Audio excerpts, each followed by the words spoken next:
বিশ্বনবী বললেন লাউ কাতাআতা জিলদাক, গায়ের চামড়াগুলো কেটে কেটে রোদে শুকিয়ে যদি মায়ের পায়ের দুইটা জুতাও বানিয়ে দাও, ছোটবেলা যে দুধ খেয়েছো সেটার এক ঢোক দুধের শোধ আদায় হবে না।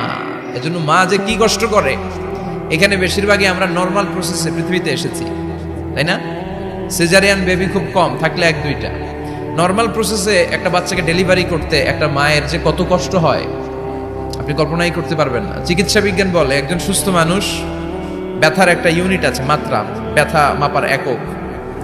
45 ইউনিট পেইন বা ব্যথা একজন মানুষ সহ্য করতে পারে। ব্যথার তীব্রতা বা মাত্রা যদি 45 ইউনিটের বেশি হয়, যদি ছাড়িয়ে যায়, হয় লোকটা বেহুশ হবে, নয় মরে যাবে। আমার আর আপনার মা যখন আমাদেরকে নর্মাল প্রসেসে ডেলিভারি করেছেন, তখন তারা 45 না 57 ইউনিট প্লাস 57 থেকে 60 ইউনিটের পেইনও তারা ছাড়িয়ে গেছে। 57 ইউনিটেরও বেশি ব্যথা তারা সহ্য করেছে, যেটা কোনো অ্যাক্সিডেন্টে আপনার দেহের 206টা হাড্ডি আছে তো 20টা হাড্ডি একসাথে কোনো অ্যাক্সিডেন্টে ভেঙে গেলে যত ব্যথা তার চেয়েও বেশি ব্যথা। এজন্য মায়ের মনে কষ্ট দেয়া যাবে? মায়ের মনে কষ্ট দিয়ে জীবনে কেউ সফল হতে পারে নাই। সাইয়েদনা মূসা আলাইহিস সালাম আল্লাহর একবার জিজ্ঞেস করলেন, আল্লাহ মাইয়া কুনু জালিসি ইয়াউমাল কিয়ামা, আল্লাহ আমার সাথে কিয়ামতের দিন জান্নাতের সাথী কে হবে? আল্লাহ বললেন, জালিসুকা ফিল জান্নাতি জাজ্জা, তোমার সাথী হবে কিয়ামতের দিন বিচার শেষে জান্নাতে যখন ঢুকবা, তোমার সাথী হবে একজন কসাই। কসাই চিনেন? কি করে? গোশত কাটে। সাইয়েদনা মূসা আলাইহিস সালাম অবাক হলেন, ঘটনা কি? কসাই, আমি হইলাম নবী আর আমার সাথে জান্নাতে থাকবে? হাউ কাম ইটস পসিবল, এটা কিভাবে সম্ভব? আল্লাহ বললেন, নিজেই দেখে আসো এটা কেমন কসাই।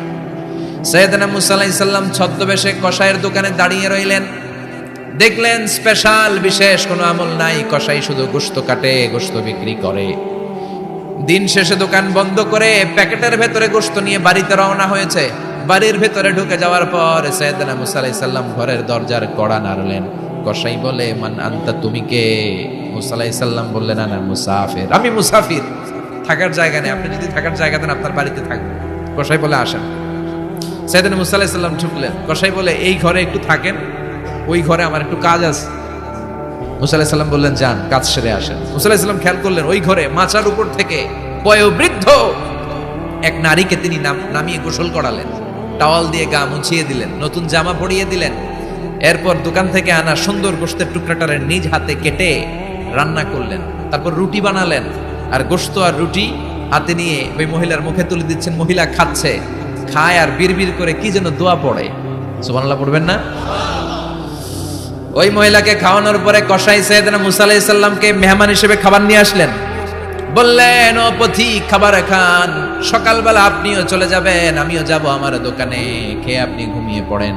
মূসা আলাইহিস সালাম বললেন, ততক্ষণ পর্যন্ত তোমার আনা খাবারে আমি হাত দিব না যতক্ষণ না তুমি বলবা ওই মহিলাটাকে। কসাই বলে, হাদিহি উম্মি, এটা আমার মা। হাদিহি উম্মি, এটা আমার মা। এই দুনিয়া এই মা ছাড়া আমার কেউ নাই, আমিও ছাড়া আমার মায়ের কেউ নাই। তাই প্রতিদিন দোকানের কাজ শেষ করে গোশত এনে রান্না করে আমার মারে আমি খাওয়াই। হাদিহি উম্মি, এটা আমার জনম দুঃখিনী মা। সাইয়েদনা মূসা আলাইহিস সালাম, বুঝলাম তোমার মা, কিন্তু তুমি যখন রুটি তোমার মায়ের মুখের ভেতরে তুলে দিচ্ছিলে, তোমার মা বিড়বিড় করে কি যেন পড়লো, কি পড়ে তোমার মা? কসাই বলে, আমার মায়ের একটা পাগলা দোয়া আছে। কি দোয়া? আমি জানি কশিন কালো এই দোয়া কবুল হবে না। আবেগের বশবর্তী হয়ে প্রতিদিন আমার মা আমার খেদমতে আমার উপর এত সন্তুষ্ট হয়ে যায়, এত খুশি হয়ে যায়। আমার মা প্রতিদিন বলতে থাকে, আল্লাহুম্মা জাআল ইবনি জালিসা মূসা ইয়াউমাল কিয়ামা। ও আল্লাহ, আমার ছেলের খেদমতে আমি এত সন্তুষ্ট, আমার ছেলের উপর আমি এতটাই রাজি খুশি। শুনেছি এই জামানার সবচাইতে বড় পয়গম্বর, বনি ইসরাইলের সবচাইতে বড় নবী, ওই নবীর নাম নাকি মূসা। ও আল্লাহ, আমি এত কিছু জানি না, এত কিছু বুঝি না, এত কিছু চাই না, তোমার দরবারে শুধু একটাই চাওয়া, একটাই ফরিয়াদ, তুমি আমার ছেলেরে কিয়ামতের দিন মূসার সাথে হাসর নসিব করে দিও। আমার ছেলে কসাই ছেলেটারে তুমি মূসার জান্নাতের সাথী বানিয়ে দিও। আল্লাহুম্মা জাআল ইবনি জালিসা মূসা ইয়াউমাল কিয়ামা। জালিস মানে ফ্রেন্ড, বন্ধু। আল্লাহ, জান্নাতে আমার ছেলেরে তুমি মূসার বন্ধু বানিয়ে দিও। মূসা আলাইহিস সালাম এবার বুঝতে পারলেন। তিনি বললেন, ঘটনা তো এই জায়গায় এতক্ষণে বুঝতে পেরেছি, কেন আমার সাথে মুসাফির মুফাসসির যাবে না, হাফেজে কোরআন যাবে না, শহীদরা যাবে না, ওলিরা যাবে না, নবীরা যাবে না, আমার সাথে জান্নাতে যাবে কসাই। এটা মায়ের দোয়া। কার দোয়া? মায়ের দোয়ার দরকার আছে না নাই? অনেক পাওয়ারফুল মায়ের দোয়াটা। বুলেট মারলে বুলেট মিস হয়, মায়ের দোয়া মিস হয়। ড্রোন হামলা করলে ড্রোন হামলা মিস হয়ে যেতে পারে, কিন্তু মায়ের দোয়া কোশ্চিনকালে মিস হয় না। চিল্লায় বলেন ঠিক কি না? মায়ের দোয়াটাও কবুল, বদদোয়াও কবুল। ভয়ঙ্কর কিন্তু।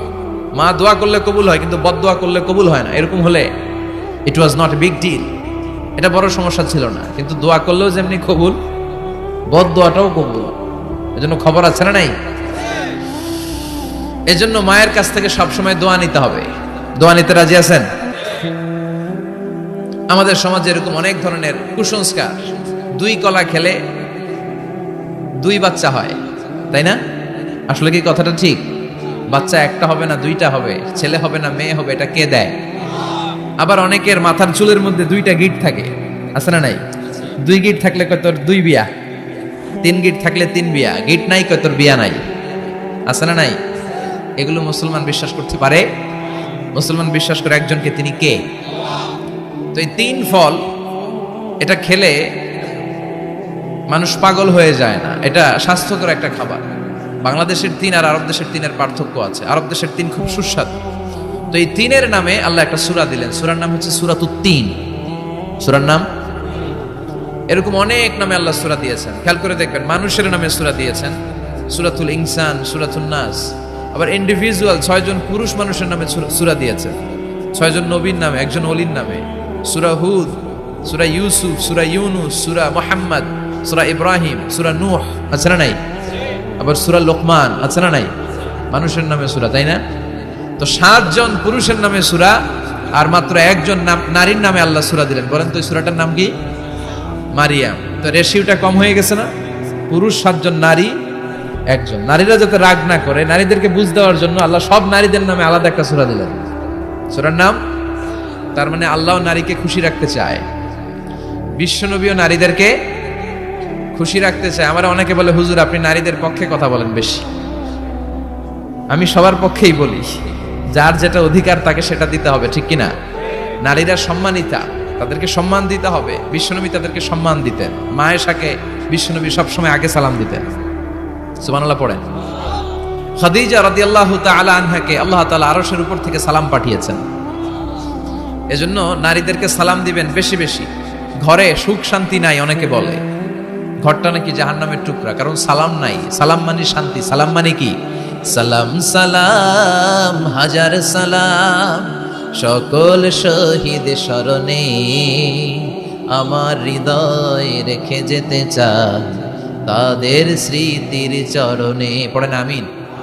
সালাম মানে, চিল্লায় বলেন। জান্নাতীরা যখন জান্নাতে ঢুকবে, ফেরেশতারা জান্নাতীদেরকে কি বলবে? সালাম, শান্তি। Enter the paradise with peace and security. শান্তি এবং নিরাপত্তার সাথে জান্নাতে ঢুকে যা। এজন্য ঘরটারে শান্তিময় বানাতে চাইলে সালাম দিতে হবে। কি দিতে হবে?